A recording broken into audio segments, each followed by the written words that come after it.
kalbant apie rewilding konceptą, lietuviškai turbūt tai turėtų skambėti laukinės gamtos koncepcija, reikėtų turbūt pradėti kalbėti aplamai apie gamtos išsaugojimo būdus ar principus. Ir, sakykime, mes galime išskirti tokias tris kryptis. Tai viena yra saugoti rūšį. Pavyzdžiui, mes saugojame mėlyną nendrinukę. Reiškia, saugojame rūšį visoje šalyje arba visame areale, orientuojamės į ją ir skirtingose vietose taikome įvairias gamtosaugos priemonės, būtent dėl šitos rūšies išsaugojimo.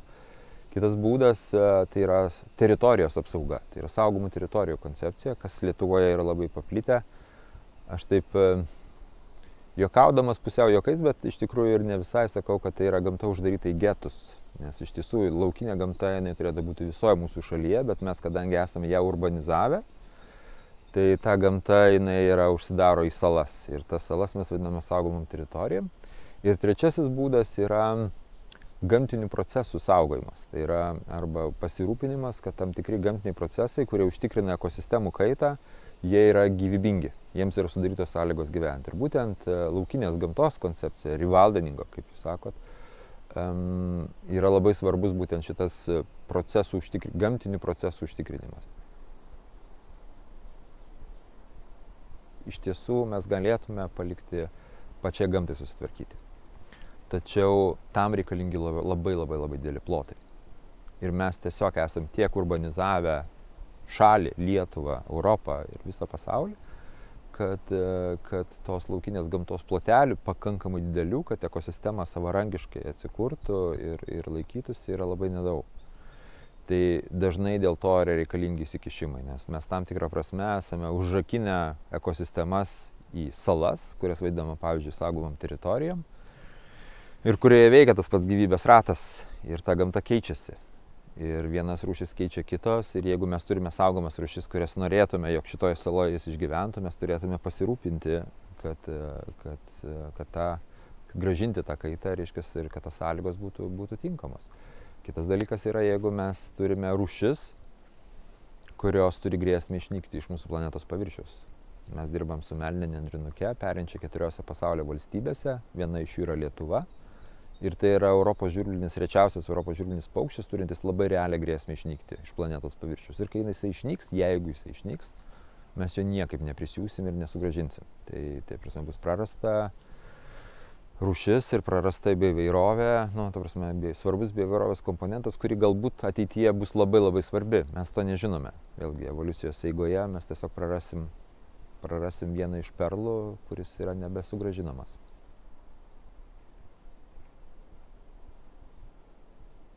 Mes labai daug kalbame apie klimato kaitą, bet aš jau minėjau, paraleliai vyksta ir kitas procesas, yra masinis rūšių nykimas. 6. masinis rūšių nykimas sąlygotas žmogaus veiklos. Ir šita krizė yra ne ką mažiau reikšminga ir ne ką mažiau baisi negu klimato kaita. Ir tiek klimato kaita, tiek masinis rūšių nykimas eina koja kojant. Ir atkūrinėjant arba tas didelės laukinės gamtos salas paliekant, mes, tos ekosistemos jos padeda taip pat susitvarkyti ir su klimato krizėm. Ir jos padeda ir uždaro anglies ciklus ir vėlgi sulaiko drėgmę, sulaikytą drėgmę sausros metu po truputį išleidžia, ir kaip pavyzdys, ir tokiu būdu stabilizuoja visą ekosistemą. Tai tos laukinės gamtos salos, jos tikrai yra svarbios ir reikšmingos kovojant su klimato kaita.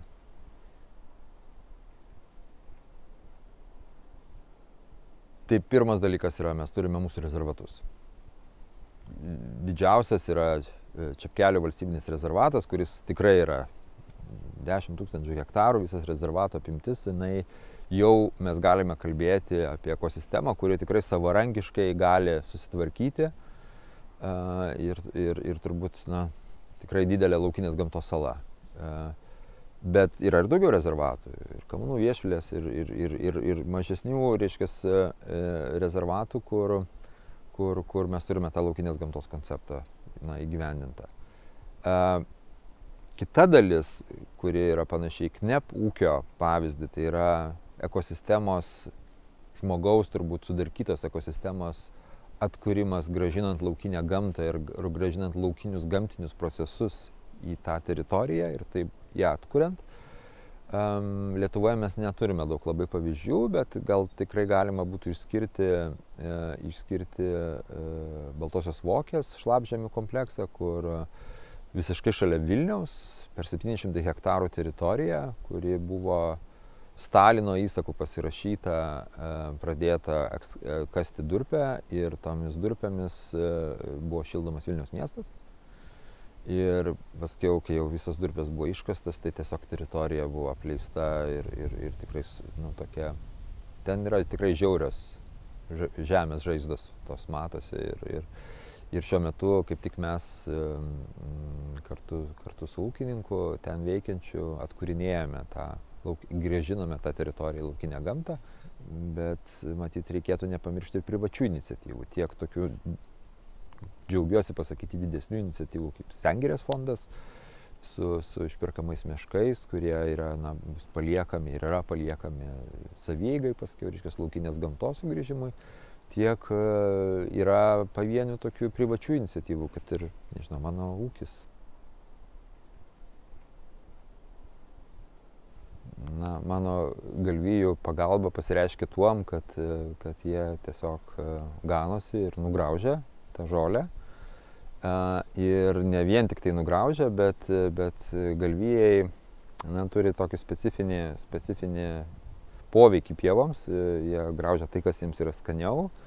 Ir tai labai įvairina struktūrą pievos. Jeigu mes kalbame apie pievų atgaivinimą, natūralinimą, reiškia, kad grįžimą atgal prie natūralios gamtos, tai galvijų ganimas yra turbūt vienas iš greičiausių būdų tą padaryti, nes po galvijų ganimo labai praturtėja rūšinė įvairovė augalijos ir taip pat labai praturtėja ta struktūra. Atsiranda kupsteliai, kur paukštis randa ar koks drugelis, ar koks vabzdys randa prieglobstį, ir ta atsiranda labai didelė įvairovė. Tai vat tą ir daro mano galvijai.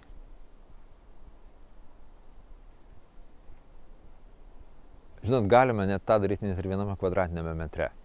Galite pasodinti laukinių augalų sėklų ir savo gazonuose, savo pievelėse. Pirmas dalykas, nesistengkite pjauti anksti, ypatingai pavasarį, kada išlenda pirmosios kamanės ir jos neturi žiedų ir nektarų, o mes išbėgam su savo žoliapjovėm. Tai stenkitės tiesiog, kad nužydėtų pirmieji augalai ir pasisiekite žydinčių augalų savo pievose. Turėkite plotelį, kuris yra šienavimas tik tai kartą metuose. Ir patikėkite, kaip įdomu ten jį stebėti. Kai suskrenda drugeliai, jeigu dar pasisodinote gėlių, kurios turi nektaro ir tie drugeliai gali lankytis, ar kiti vabzdžiai, tai tikrai yra labai įdomus kampas, gali būti jūsų sodybos. Ir toks paprasčiausias dalykas. Ir aš sakyčiau, reikėtų neskubėti ir stengtis stebėti gamtą ir stengtis įsiklausyti. Ir turbūt stengtis ieškoti sugyvenimo su gamta. Ne užkariavimo ir jos nugalėjimo, bet ieškoti sugyvenimo. Reiškia, jeigu, nebūtinai turim naikinti, jeigu pas mane čia gyveno širšės, pavyzdžiui, ne? Tai nebūtinai turi bėgti su diklafosu jas purkšti. Bet galbūt tu gali jas tiesiog apeiti ir netrukdyti joms gyventi. Ir viskas bus tvarkoj. Aš tai jau šitą esu praėjęs, tai galiu pasakyti, kad tikrai įmanoma.